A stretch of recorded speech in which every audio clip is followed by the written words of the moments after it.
Hello friends, अब हम NCERT class 7 के chapter number 6 towns traders and craft person के जो चैप्टर हमने शुरू किया था उसका पार्ट नंबर 3 कवर करेंगे और यहीं पे चैप्टर पूरा हो जाएगा। तो बेसिकली हमने पार्ट नंबर 2 में जो पिछली वीडियो में हमने पढ़ा था उसको थोड़ा सा रिवीजन कर लेते हैं। अगर किसी बच्चे ने अगर ये वीडियो नहीं देखा है तो पुराने वीडियो आप देख सकते हो। तो पार्ट 2 में हमने देखा था कि जो ट्रेडर्स हैं वो किस टाइप के थे या उनका वे ऑफ ट्रेडिंग क्या था। तो जहाँ पे हमने समझा था कि जो ट्रेडर्स है ना वो अपना एसोसिएशन बना लेते थे जिसको गिल्ड्स बोलते थे, और वो एसोसिएशन क्या करते थे, अदर जो वॉरियर्स होते थे उनसे निगोशिएट करता था। इसके अलावा जो ट्रेडर्स थे वह अपने काफिले में चलते थे, कारवान में एक प्लेस टू दूसरे प्लेस पे मूव करते थे। फिर हमने देखा था कि कुछ फेमस गिल्ड्स जो व्यापारिक संघों के नाम देखे थे जो मनिंगराम और नाना देसी थे।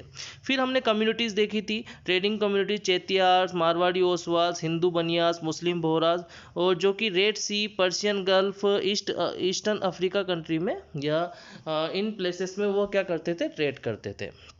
फिर यहाँ पे हमने समझा था कि जो अरब पर्शियन, चाइनीज़, ज्यूस और सीरियन क्रिश्चियन ट्रेडर्स थे वह इंडियन स्पाइसेस क्लोथ्स को क्या करते थे, परचेज करते थे। फिर ये रेड सी में इसको ले जाते थे और रेड सी से यह इटालियन ट्रेडर्स के पास जाता था और इटालियन ट्रेडर्स से ये स्पाइसेस और क्लोथ कहाँ पे पहुँच गए थे, यूरोपियन मार्केट में। तो कहने का मतलब है कि यहाँ पे समझ सकते हो कि जो इंडियन स्पाइसेस और क्लोथ की बहुत ज़्यादा डिमांड यूरोपियन मार्केट में बढ़ गई थी, और यही रीज़न है कि यूरोपियन ट्रेडर्स इंडिया की तरफ अट्रैक्ट हो जाते हैं। और हम आगे ये आने वाले चैप्टर्स में पढ़ेंगे कि जब यूरोपियन ट्रेडर्स इंडिया में आते हैं तो किस प्रकार टाउन्स की या ट्रेडर्स की स्थिति में या उनकी कंडीशन में चेंजेस होता है, उसको हम अगले वीडियोस में या आने वाली क्लासेस में पढ़ेंगे। फिर हमने देखा था कि यहाँ पे काबुल की जियोग्राफिकल कंडीशन और उसका जो पॉलिटिकली और कमर्शियल जो उसका इम्पोर्टेंस था उसको हमने देखा था। फिर हमने यहाँ पे देखा था कि जो काबुल है ये एक सिल्क रूट का पार्ट था, और थोड़ा बहुत हॉर्स ट्रेडिंग के बारे में पढ़ा था कि यहाँ पे जो हॉर्स का ट्रेड था वो 30,000 एनुअली पहुँच गया था। फिर यहाँ से किन किन चीज़ों का व्यापार होता था, जिसमें हमने देखा था कि dates, carpets, silk, even fresh fruit को भी यहाँ से काबुल से अदर सब कॉन्टिनेंट मतलब उप महाद्वीपीय के जो क्षेत्र है उसके अदर पार्ट में उसको सेल किया जाता था और ले जाया जाता था। ठीक है। फिर हमने थोड़ी सी क्राफ्ट के बारे में पढ़ा था। हाँ, जो क्राफ्ट है जो बिदार जो कर्नाटक में है उसके बारे में समझा था, जिसको बिदरी कहते हैं, जो which was famous for its inlay work, जो सरफेस वर्क के लिए जाना जाता था। कहने का मतलब यहाँ पे है कि जो टाउन्स जब डेवलप हुए थे तो उसके कारण कई सारी कम्युनिटीज़ बहुत ज़्यादा प्रोस्पेरस हो गई थी, और वो कम्युनिटी थी जैसे पंचलाज, विश्वकर्मास, ये सब क्या थे, आर्टिशियंस थे, है ना। जैसे goldsmith, bronze smith, blacksmith, masons, इस प्रकार के वर्क ये करते थे। और कम्युनिटी में जैसे सालियार्स और केके कोलार्स थे, इसके बारे में हमने थोड़ा सा देखा था। फिर हमने हम्पी के बारे में पढ़ा था। हम्पी क्या है, हम्पी थोड़ा सा हमने देख लिया था। यहाँ पे हम्पी और मसूलीपट्टनम सूरत को स्पेशली मेंशन किया गया है क्योंकि जो मिडाइवल टाइम में इनका जिस प्रकार इंपॉर्टेंस रहा है कमर्शियली, जो ये पोर्ट टाउन के रूप में डेवलप हुए, और इस किस प्रकार जो इंडियन सब कॉन्टिनेंट के जो ट्रेड को इन्होंने अपने चरम पे पहुंचाया, तो उसके कारण इनका डिस्टिंक्टिव आपको हाँ इसमें एक्सप्लेनेशन मिलता है। तो हम्पी के बारे में बताया कि जो हम्पी है यह विजयनगर एम्पायर की कैपिटल रहा है मिडाइवल टाइम में, और यह भी कहाँ है, कर्नाटका में है। और बेसिकली यहाँ अपने प्लेसेस के लिए फोर्टिफाइड जिसमें प्लेसेस बने हुए थे, टेम्पल्स के लिए जाना जाता था। और यहाँ पे विरूपाक्षा टेम्पल, विट्ठला टेम्पल है, और यहाँ पे स्टोन चैरियट के बारे में भी हमने थोड़ा देखा था। फिर यहाँ पे महानवमी प्लेटफॉर्म के बारे में भी हमने पढ़ा था। तो ये सब चीज़ें हमने पिछले वीडियोस में कवर की थी। अब हम जो सूरत के बारे में पढ़ने जा रहे हैं। तो देखो सूरत क्या है, यह भी गुजरात में लोकेटेड है, और यह एम्पोरियम माना जाता है वेस्टर्न ट्रेड का। अब वेस्टर्न ट्रेड का मतलब जैसा कि आप मैप में देख सकते हो, यहाँ पे हम सूरत के बारे में देख रहे हैं। जो सूरत अभी गुजरात में, खंबात ये भी गुजरात में, और जो वेस्टर्न कंट्रीज़ है जैसे यहाँ पे दिया हुआ है, जैसे होरमुज, सिराफ और बशरा, बगदाद, ये जो टाउन्स दिए हुए हैं, यहाँ पे अगर आपको ट्रेड करना है तो इसका रूट कहाँ से होता था, इंडियन ट्रेडर्स यहाँ से सूरत से यहाँ पे गुड्स को सेल करते थे। इसके अलावा यहाँ से एक रूट निकलता है मक्का की तरफ, आप देख सकते हो कैलीकट से होते हुए मक्का की तरफ जो रूट निकलता है, उससे भी कई सारे पिलग्रिम्स सूरत से होते हुए मक्का की जो मक्का है, जो रिलीजियस जो इस्लाम रिलीजन है उनकी होली सिटी माना जाता है, तो वहाँ पर हज की जर्नी करते थे। ओके। अब हम देखते हैं कि जो सूरत है इसको कॉस्मोपोलिशन सिटी माना गया। अब कॉस्मोपोलिशन का मतलब क्या होता है कि ऐसी सिटी जो सर्वव्यापी हो, मतलब जहाँ पे सभी कैटेगरी के, आल कास्ट, सभी कम्युनिटी के और रिलीजन के लोग वहाँ पे रह रहे थे। 17वीं सेंचुरी में यहाँ पे देखें तो पोर्तुगीज जो पुर्तगाली थे, डच जो हॉलैंड के ट्रेडर्स थे, इंग्लिश ट्रेडर जो इंग्लैंड के ट्रेडर्स थे, उनकी यहाँ पे फैक्ट्री थी, उनके वेयर हाउस यहाँ पे बन गए थे, मतलब गोदाम यहाँ पे थे। और यहाँ पे क्रॉनिकलर हुए हैं ओविंगटन, उनके अकॉर्डिंग एक डाटा यहाँ पे दिया गया है कि 1689 में जो सूरत का जो पोर्ट था, यहाँ पे अब आप किसी भी समय चले जाओ, ऑन एन एवरेज आपको 100 शिप्स वहाँ पे मिलेंगे एक कतार में, could be found anchored at the port, मतलब उस पोर्ट में आपको एक कतार में आपको देखने को मिलते हैं। इस यहाँ से पता चलता है कि कितना बिजी यहाँ पे ट्रेड होता था। ओके। अब जो सूरत के जो मार्केट्स है उसका भी एक लुक देख लेते हैं, क्लोजर लुक देख लेते हैं। तो जो सूरत के जो यहाँ पे जो मार्केट है, यहाँ पे कई सारी होलसेल की शॉप्स थी, रिटेल शॉप्स थी। किसकी थी? कॉटन टेक्सटाइल की यहाँ पे मिल जाती थी। इसके अलावा जो टेक्सटाइल ऑफ सूरत, जो सूरत का जो टेक्सटाइल था, जो कपड़ा था, क्लॉथ था, वह अपने गोल्ड लेस बॉर्डर के लिए माना जाता था। मतलब जरी सुनहरी जो बॉर्डर, मतलब जो लेस बॉर्डर, मतलब the design which is made at the surface of the clothes. तो जो surface at the boundary of the cloth, जो क्लॉथ की बाउंड्री पे जो डिज़ाइन बनाई जाती है उसे लेस बोलते हैं। तो अपने जरी के लिए, गोल्डन सुनहरी जरी के लिए माना जाता था, जाना जाता था वेस्ट एशिया में, अफ्रीका में और यूरोप में। इसके अलावा यहाँ पे देखो जो सूरत है, यहाँ पे जो वेस्टर्न जो कंट्रीज़ थी वहाँ से भी और मिडिल ईस्ट से भी कई सारे ट्रेडर्स यहाँ पे आते थे, यूरोपियन ट्रेडर्स, पोर्तुगीज ट्रेडर्स, यहाँ पे एशिया, अफ्रीका, यूरोप से कई सारे ट्रेडर्स यहाँ पे आते थे। तो उनके लिए यहाँ पे रेस्ट हाउस की कई सारे रेस्ट हाउस बनाए गए थे। इसके अलावा यहाँ पे कई सारी बिल्डिंग्स थी, मैग्निफिसेंट बड़ी बड़ी बिल्डिंग्स थी, इन्यूमरेबल यहाँ पे पार्क्स थे। और यहाँ पे जो कटियावाड़ सेट्स, जिनको महाजन बोला जाता था, वो मनी चेंजर्स के रूप, मतलब as a money changers work करते थे।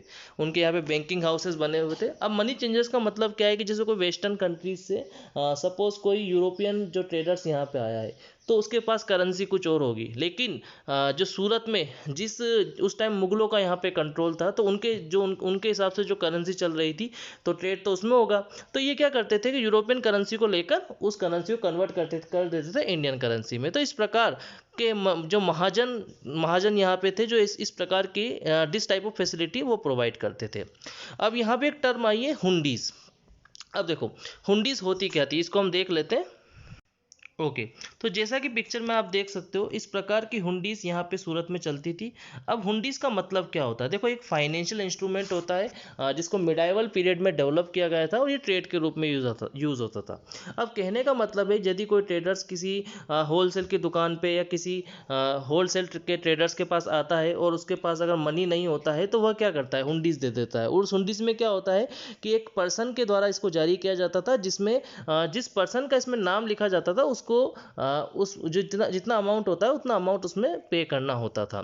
तो इस प्रकार की हुंडीज सूरत में चल रही थी। तो कहने का मतलब है, यहाँ से आप समझ सकते हो कि किस प्रकार का जो मार्केट था या ट्रेडर्स था, जो ट्रेडिंग सिस्टम था, सूरत में प्रिवेलेंट था। अब यहाँ से बात निकल के आती है कि जो हुंडी सूरत में जो चलती थी, उसको ऑनर्ड, मतलब उसको मान्यता प्राप्त थी कहाँ पे? इजिप्ट जो कैरियो में, इजिप्ट के कैरियो में, इराक के बशरा में, और जो एंटरवर्प जो बेल्जियम में, वहाँ तक सूरज की हुंडी को वैलिडिटी वहाँ पे दी गई थी, वहाँ वैलिड माना गया था। तो यहाँ से आप समझ सकते हो कि जो सूरत है उसका ट्रेडिंग, वहाँ पे जो ट्रेड था वह कितने पीक पर पहुंच गया था। अब यहाँ पे क्वेश्चन आता है कि जो सूरत है, इस पर जो ट्रेड, जहाँ पे जो ट्रेड था वो हमेशा पीक पे रहा? नहीं, 17वीं सेंचुरी के एंड में डिक्लाइन कर जाता है। अब क्यों डिक्लाइन कर जाता है? इसके कई सारे फैक्टर्स है। देखो, होता क्या है कि जो मुगल जो रूलर थे इसको कंट्रोल करते हैं, तो धीरे धीरे उनका कंट्रोल यहाँ पे खत्म हो जाता है। लोकल रूलर्स सूरत पे कब्जा करने के लिए आपस में लड़ने लग जाते हैं। अब देखो, इससे फ़ायदा क्या था, मतलब वो लड़ते क्यों थे? क्योंकि अगर जिसका सूरत पे कब्जा होगा, सूरत एक पोर्ट सिटी है, कई सारे ट्रेडर्स वहाँ पर आएंगे अपना ट्रेड करने, तो ट्रेड करने जब वहाँ पे आएंगे तो जब ट्रेडर्स वहाँ पे ट्रेड करने आएंगे तो उनको टैक्स देना पड़ेगा। तो जिस रूलर्स का वहाँ पे क्या होगा, कब्जा होगा, जिस रूलर्स के कंट्रोल में सूरत होगा उसको टैक्स मिलेगा। तो यहाँ पे लोकल रूलर्स फाइट करने लग गए थे। और धीरे धीरे क्या होता है कि जब पोर्तुगीज यहाँ पे आए तो उनकी नेवल पावर बहुत ज़्यादा थी, तो उन्होंने क्या किया, सी रूट को कंट्रोल कर लिया। अब सी रूट को कंट्रोल कर लिया तो वो ट्रेडर से टैक्स लेने लग गई। तो इससे क्या हुआ कि जो यूरोपी जो सूरत है, इसमें सूरत और इंग्लिश ट्रेडर के बीच में, इंग्लिश ईस्ट इंडिया कंपनी के बीच कंपटीशन होने लगा। और फिर इंग्लिश ईस्ट इंडिया कंपनी ने 1668 में अपना हेडक्वार्टर सूरत से शिफ्ट कर लिया बॉम्बे में। और जब बॉम्बे में शिफ्ट कर लिया तो सारे ट्रेडर्स उधर की तरफ शिफ्ट हो गए और सूरत में जो ट्रेड था वो डिक्लाइन हो जाता है। ओके, अब हम मसूलीपट्टनम के बारे में पढ़ेंगे। देखिए, मसूलीपट्टनम जिसको मछलीपट्टनम भी बोला जाता है, ये कृष्णा नदी के कृष्णा नदी जो एक कृष्णा रिवर है, वो डेल्टा बनाती है। जो जब वह जो बे ऑफ बंगाल में गिरती है उससे पहले जो डेल्टा फॉर्म करती है वहाँ पे सिचुएटेड है। अब देखो होता क्या है, डेल्टा का मतलब क्या होता है, जब भी कोई रिवर फ्लो करती है और जो वो सी में जब वो सी में जब वो फॉल ऑफ होती है तो वह उससे पहले कई सारे ट्रिब्यूटरीज में कन्वर्ट हो जाती है और इस प्रकार ट्राइंगल शेप में एक एरिया बनाती है जिसको डेल्टा बोलते हैं। और यह फिशिंग के लिए एक आइडियल एरिया होता है। यहाँ पे फिशिंग जो फिश होती है बहुत ज़्यादा अमाउंट में मिलती है और ये फिशिंग के लिए एक आइडियल कंडीशन प्रोड्यूस कर देता है। ओके, तो ये जो मसूलीपट्टनम है 17वीं सेंचुरी में ये intense different kinds of activity का यह एक सेंटर था। और यहाँ पे कंपटीशन फेस हो, जहाँ पे दो कंपनियाँ जो हॉलैंड है और इंग्लैंड, जो इंग्लैंड के जो ट्रेडर्स थे उनकी कंपनीज एक दूसरे से कंपटीशन फेस कर रही थी। और यहाँ पे जो सबसे पहले जो फोर्ट बनाया था वो फोर्ट बनाया था डच ने। अब हम देख लेते हैं कि जो मसूलीपट्टनम का जो मसूलीपट्टनम है उसके बारे में एक डिस्क्रिप्शन दिया हुआ है, जिसको विलियम मेथवर्ड ने दिया है, जो एक फैक्टर थे। किसके फैक्टर थे? इंग्लिश ईस्ट इंडिया कंपनी के। तो ये फैक्टर का मतलब क्या होता है, ये एक ऑफिशियल्स होता है जो इंग्लिश ईस्ट इंडिया कंपनी के जो जितने भी ट्रेडिंग एक्टिविटीज़ को कंट्रोल करता है। तो यहाँ पे सबसे पहले समझ लेते हैं मसूलीपट्टनम है का, ये आंध्र प्रदेश में है। और बेसिकली यह जाना जाता है, यहाँ पे अपनी फिशिंग के लिए जाना जाता था। और 17वीं सेंचुरी में जो दो कंट्रीज़ हैं, डच और इंग्लिश ईस्ट इंडिया कंपनी, दोनों इस पे कंट्रोल करना चाहती थी। तो यहाँ पे दिया हुआ है कि जो ये गोलकोंडा का चीफ फोर्ट था।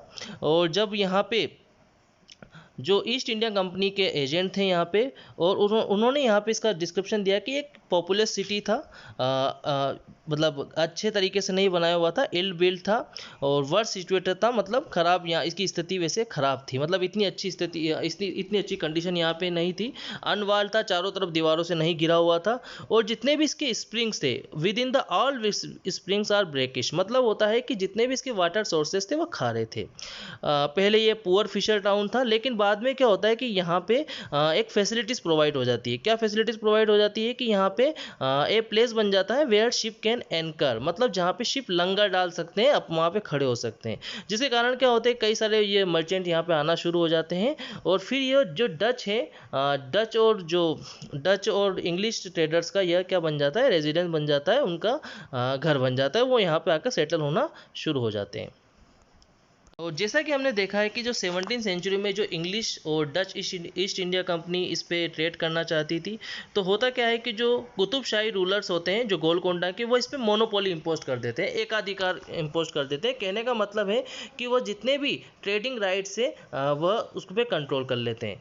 अब यहाँ पे क्या होता है कि जो मसूलीपट्टनम है, यहाँ पे कई सारे कंपटीशन थे, मतलब यहाँ पे यूरोपियन ट्रेडर्स थे, चेटीज थे, तेलुगु कॉमिटीज थे, पर्शियन मर्चेंट्स थे, और गोलकोंडा के नोबल्स यहाँ पे थे। तो जिसके कारण यह एक टाइम ऐसा आता है जब ये बहुत ज़्यादा पॉपुलस और प्रोस्पेरस बन जाता है। लेकिन क्या होता है कि जब मुगल्स गोलकोंडा पे कंट्रोल कर लेते हैं, और फिर इसका जो गवर्नर होता है मीर जुमला, वो क्या करता है कि दोनों को, जो डच और जो इंग्लिश डच और इंग्लिश ट्रेडर्स थे, उनको आपस में लड़ा देता है। और फिर 1686-1687 में जो मुगल एम्पर औरंगजेब इस पे इस पे कब्जा कर लेता है। और जब इस पे कब्जा हो जाता है तो जो यूरोपियन कंपनीज अपना अल्टरनेटिव ढूंढती है। और क्योंकि यहाँ पे क्या है कि जो जब शुरुआत में जब 17 जो जब 16 सेंचुरी में जब यहाँ पे यूरोपियन कंपनीज यहाँ यूरोपियन ट्रेडर्स जब यहाँ पे आए थे, सॉरी 17 सेंचुरी में जब यूरोपियन ट्रेडर्स आए थे तो उनका मेनली टारगेट था ट्रेड करना। लेकिन धीरे धीरे उनकी पॉलिसीज चेंज हो जाती है। अब उनकी पॉलिसीज क्या थी? तो पहले उनकी पॉलिसीज थी कि हमें यहाँ पे क्या है, मैक्सिमम प्रॉफिट कमाना है, स्पाइसेस को परचेस करना है, स्पाइसेस और क्लोथ को यहाँ से परचेस करना है और उसको इंग्लैंड में जाके सेल करना है। लेकिन जब यहाँ पे वह जो बैटल ऑफ बक्सर और बैटल ऑफ प्लासी और बैटल ऑफ बक्सर से 1757 के टाइम जब बैटल ऑफ प्लासी हुआ था और 1764 के अराउंड बैटल ऑफ बक्सर हुआ था, तो जब यह दो फाइट ही जाती है और जब यहाँ पे उनका कंट्रोल हो जाता है बंगाल में, तब उनकी पॉलिसीज चेंज हो जाती है। वो सोचते हैं कि अब हमें ऐसा रीजन चाहिए जहाँ पे हम ट्रेडिंग के अलावा भी उसको पॉलिटिकली और एडमिनिस्ट्रेटिव पर्पज से क्या कर सके, उस पर उसको कंट्रोल कर सके उस एरिया को। तो यहाँ पे जब गोलकोंडा पे जब जो मुगल एम्पायर का यहाँ पे क्या हो जाता है, यहाँ पे जब कब्जा हो जाता है, हाँ, तो जब यहाँ पे गोलकोंडा पे जब जब मुगल एम्पायर का जहाँ जो कब्जा हो जाता है तो यूरोपियन कंपनीज को अपना अल्टरनेटिव ढूंढना पड़ता है।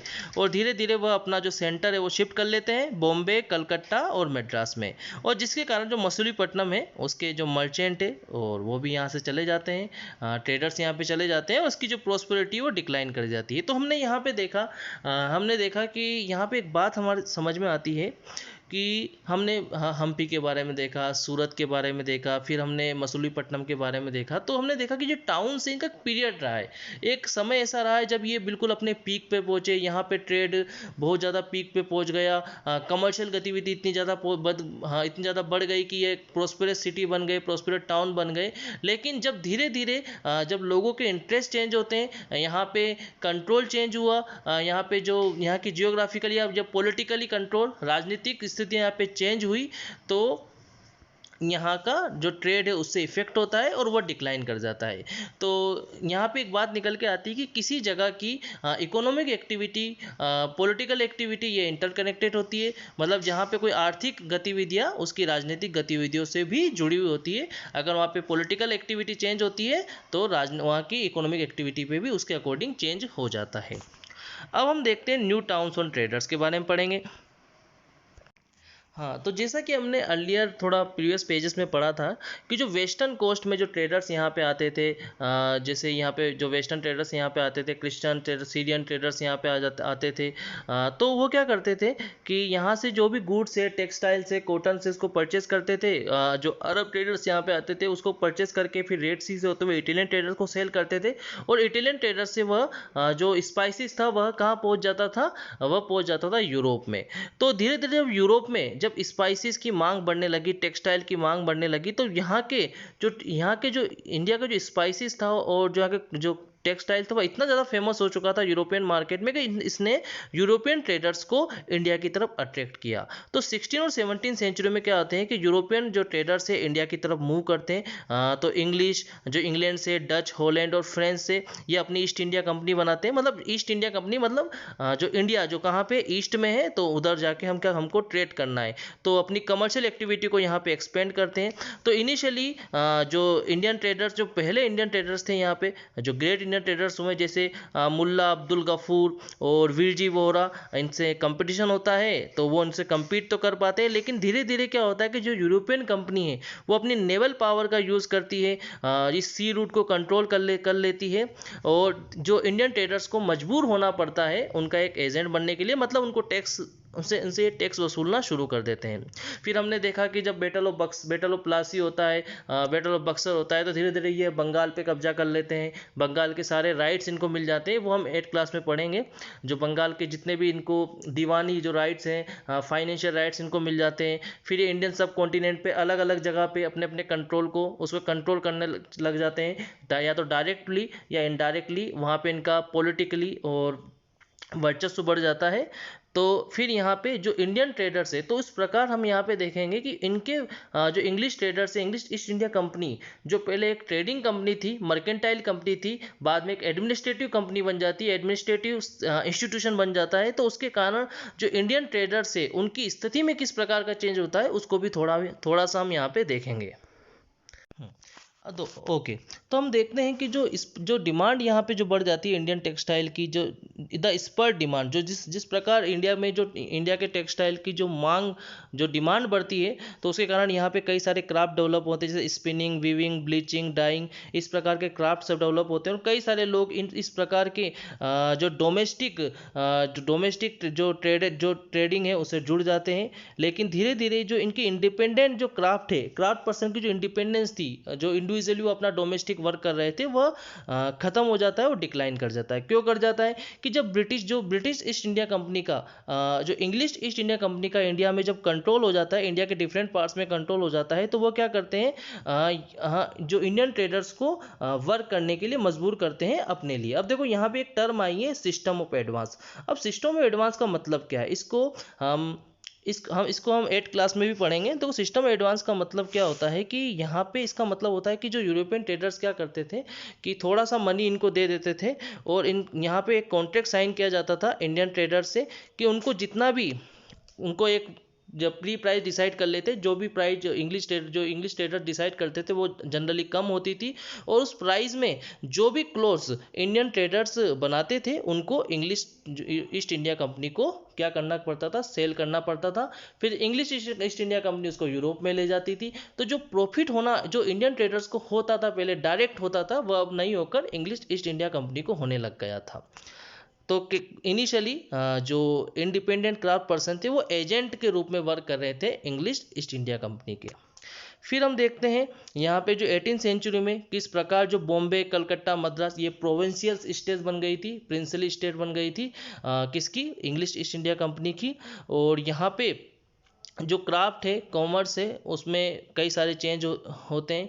तो इनिशियली यहाँ पे जो क्राफ्ट है और जो इंडिविजुअल क्राफ्ट पर्सन थे वो एक प्रोस्पेरस कम्युनिटी में थे। लेकिन धीरे धीरे क्या होता है कि जब इस पे जो इंग्लिश ईस्ट इंडिया कंपनी का कंट्रोल हो जाता है, तो यहाँ पे एक टर्म आई है ब्लैक टाउन। तो यहाँ पे क्या होता है कि वह क्या करते हैं कि जो इंग्लिश ईस्ट इंडिया कंपनी क्या करती है, एक टाउन बनाती है जिसको बोलते हैं ब्लैक टाउन। मतलब जहाँ भी इंफीरियर पीपल है, बेचारे जो पुअर इंडियन ट्रेडर्स हैं, उनको वहाँ पे शिफ्ट कर दिया जाता है और उनसे वर्क करवाया जाता है।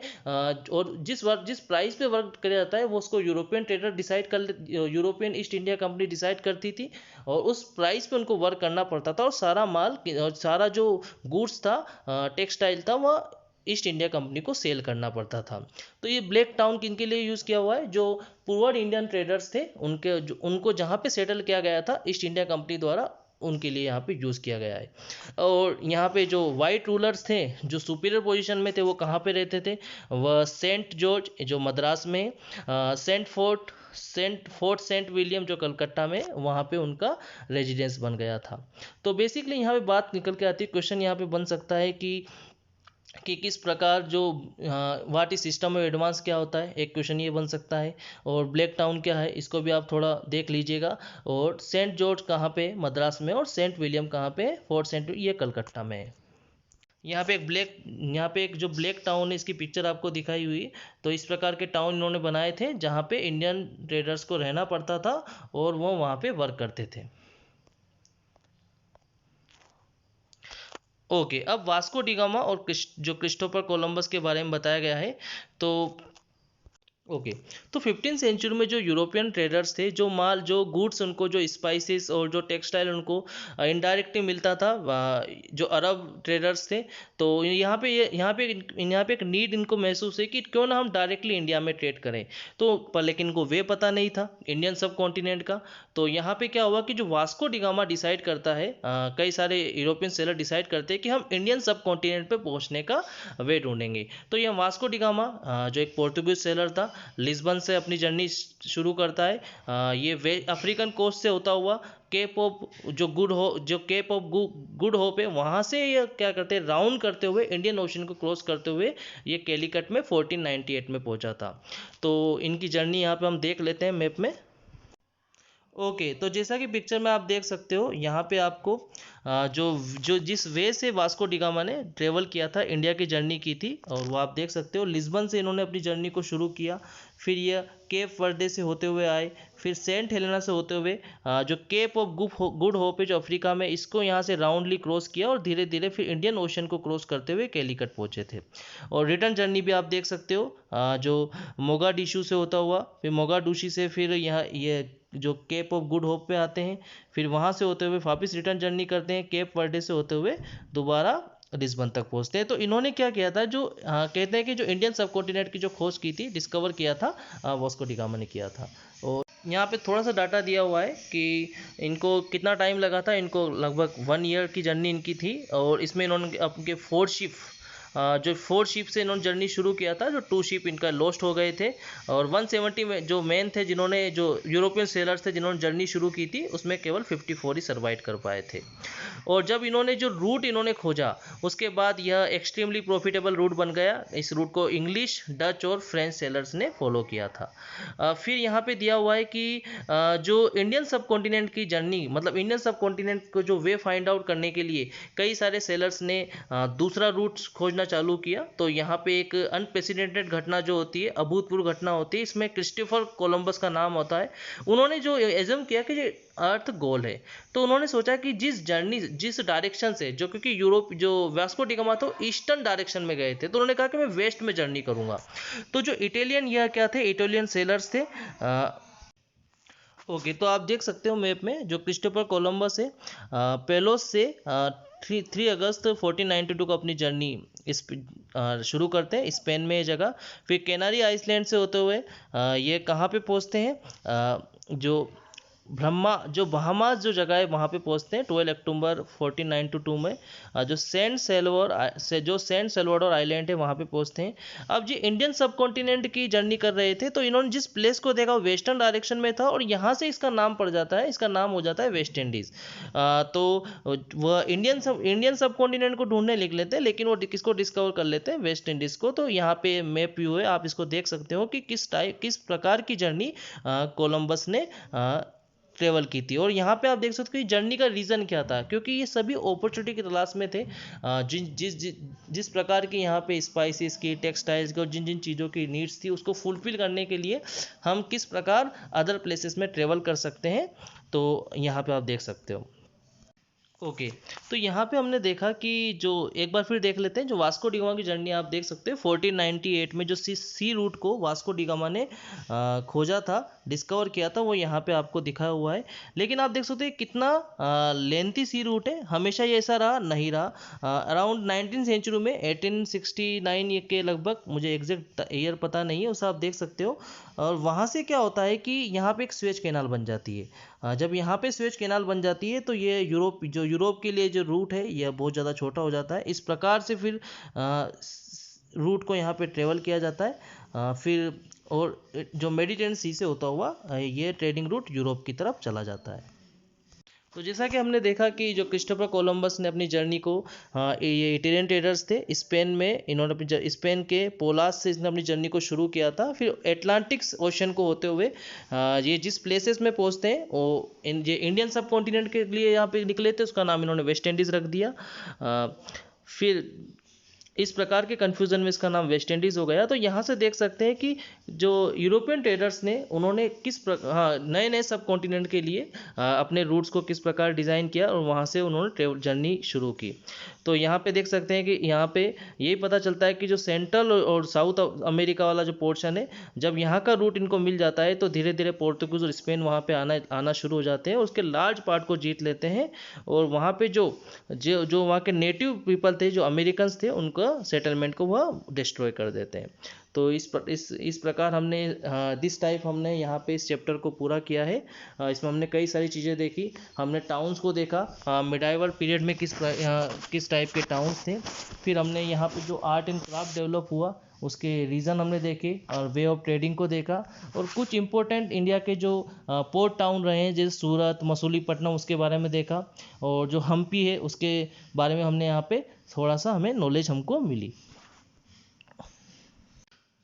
हाँ, तो हिस्ट्री में वैसे कई सारी चीज़ें यहाँ से निकल के आती है, क्योंकि देखिए ये चीज़ें जुड़ी हुई है ट्रेड, यहाँ पे जो ट्रेडिंग के बारे में बताया गया है, लेकिन जो ट्रेडिंग है वह भी कई सारी चीज़ें इसको इफ़ेक्ट करती थी। जैसे यहाँ पे जैसे सूरत में, यहाँ पे साउथ में अगर चले जाओ तो जैसे आंध्रा में, अगर कोई जैसे आंध्रा में मसूलीपट्टनम है, अगर वहाँ पे ट्रेड हो रहा है तो ये डिपेंड करता था कि वहाँ पे ट्रेडिंग कंट्रोल किसका है, और जिस प्रकार वहाँ पे जिस किंग का यहाँ पे कंट्रोल होता था उस हिसाब से वहाँ पे ट्रेडिंग कंडीशन थी।